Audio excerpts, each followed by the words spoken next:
राजस्थान सार्वजनिक परीक्षा भर्ती में अनुचित साधनों की रोकथाम के अद्विपाय विधेयक 2022 पर आपने बोलने का अवसर दिया, उसके लिए धन्यवाद। माननीय सभापति जी, अनेक भर्तियों का उल्लेख शेड्यूल 2 में किया गया है कि इन भर्तियों में सभी आयोग उसमें आ गए, सभी प्राधिकरण उसमें आ गए, सभी सोसाइटी, निगम, स्थानीय निकाय, मतलब राजस्थान में जो भी रेगुलेटरी अथॉरिटी एग्जाम करवाती है, किसी भी स्तर के एग्जाम करवाती है, वो सारे इस शेड्यूल में आ गए। और इवन हाई कोर्ट को भी आपने शेड्यूल में ले लिया, जैसा संयम जी ने बताया। कोई भी भर्ती ऐसी नहीं बची जिसका पेपर राजस्थान में आउट नहीं हुआ हो। कोई भी भर्ती ऐसी नहीं बची पिछले वर्षों में जिसने युवाओं के भविष्य पे कुठाराघात ना किया हो। आदरणीय सभापति जी, पीछे हम रीट का उदाहरण ही ले लें। बहुत बड़ा रीटोत्सव मनाया सरकार ने, और क्या क्या नहीं देखना पड़ा राजस्थान के नौजवान को, राजस्थान की करोड़ों की आबादी को, राजस्थान के अभिभावकों को। जूते चप्पल भी सेंटर पर उतरवा लिए गए, बहन बेटियों के आंचल भी बाहर उतरवा लिए गए, दुपट्टे भी वो साथ ना ले जा सके, बेटियों की कमीज की बाहों तक को कतर दिया गया। उसके बावजूद भी क्या हम नकल को रोक पाए? निश्चित तौर पे सभापति जी, सरकार को अपने इकबाल को बुलंद करना होगा कि सरकार का डर हो और हमारे सभी जो जिम्मेदार लोग हैं, जिन पे जिम्मेदारी है सफल परीक्षा कंडक्ट करवाने की, उनका नैतिक बल ऊंचा करना होगा, या उन जिम्मेदार ओहदों पे ऐसे नैतिक और चरित्रवान, दृढ़ चरित्र के लोगों को लगाना होगा जिनकी पहचान सरकार को करनी होगी, दोबारा राजस्थान को ऐसे दिन ना देखना पड़े। आदरणीय सभापति जी, ये जो बिल सरकार लेके आई है, कड़ी सजाओं का प्रावधान किया है, कड़े जुर्मानों का प्रावधान किया है।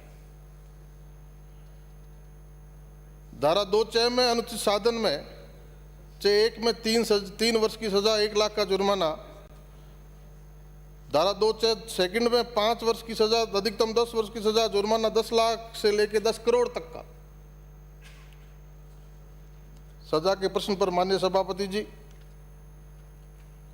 आज इतने गिरोह बन गए हैं नकल के, और सुनियोजित गिरोह जो पहले ही पता कर लेते हैं कि पेपर कहां छपेगा, किस प्रेस में छपेगा।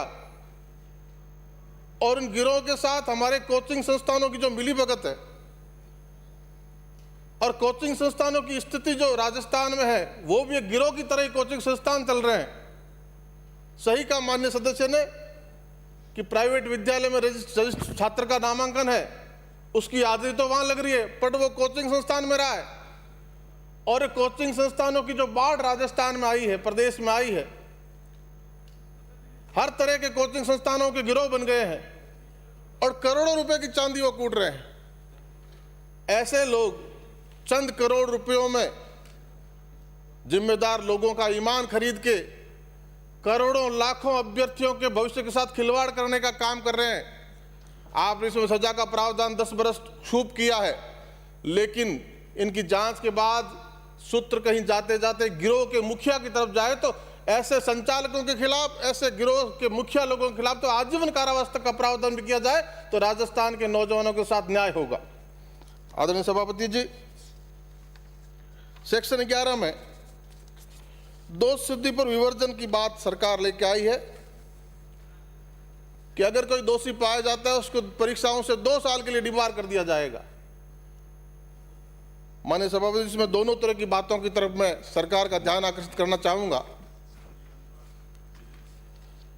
कि 2 साल के लिए आप उसको दोषी पाए जाने पर डिबार कर रहे हैं किसी परीक्षा से, लेकिन अगर कोई इनोसेंट निरपराध नौजवान उसमें फंस गया तो वर्तमान की न्याय व्यवस्था पे कितना बोझ है मुकदमों का, वो हम देख रहे हैं। कितनी पेंडेंसी हमारे कोर्ट्स में है, वो हमारे सामने है।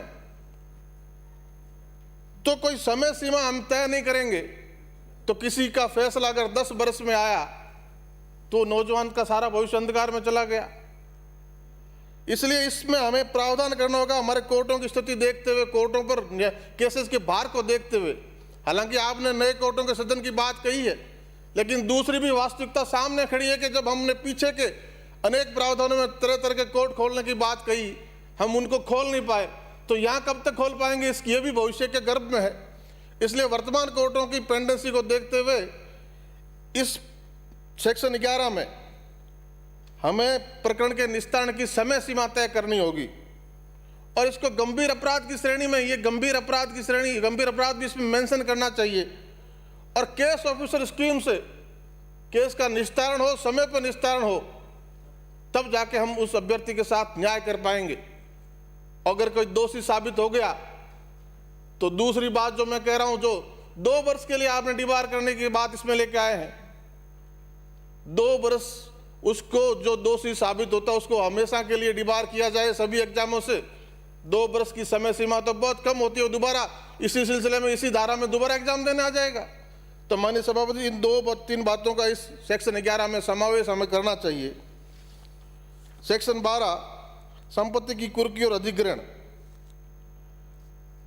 और सेक्शन 12 की धारा 4 न्यायालय प्रभावित व्यक्ति के अभ्यावेदन का निस्तारण बिना किसी देरी के करेगा।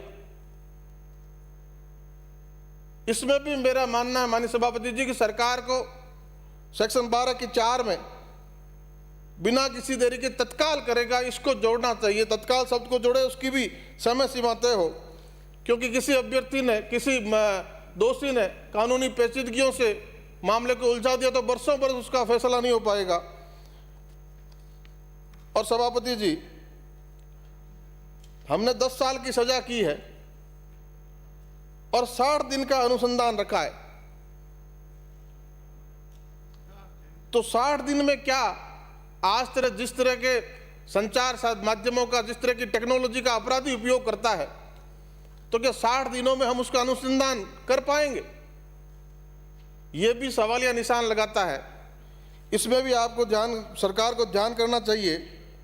माननीय सभापति जी, एक मेरा आग्रह है कि इसमें आप एडिशनल एसपी स्तर का अधिकारी जांच करेगा, सेशन ट्रायल केस है, तो साथ साथ एक मॉनिटरिंग का सिस्टम भी हमें डेवलप करना चाहिए, संशोधन में इस बिल में लेके आना चाहिए कि इस केसेस की कलेक्टर और एसपी प्रॉपर मॉनिटरिंग करेंगे और मॉनिटरिंग की सारी प्रक्रिया ऑनलाइन पोर्टल पर आएगी, ताकि करोड़ों लाखों विद्यार्थी जिनके भविष्य के साथ खिलवाड़ हुआ है और चंद लोगों ने मिलकर किया है, संगठित गिरोह के रूप में किया है, तो उन लोगों के खिलाफ क्या कार्रवाई सरकार कर रही है, इस कानून के तहत क्या कार्रवाई उन पर हो रही है, तो रोज तय समय में कार्रवाई होगी, क्या चल रहा है वो पोर्टल पे दिखेगा।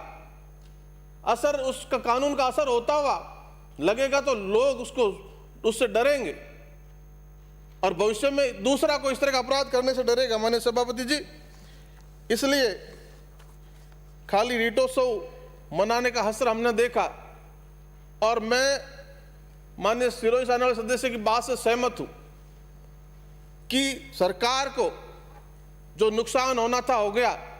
रीटोत्सव आपने मना लिया, देश राजस्थान का करोड़ों नौजवान अब उत्सव मनाने के बाद विसर्जन की तैयारी कर रहा है और 2023 में कर देगा।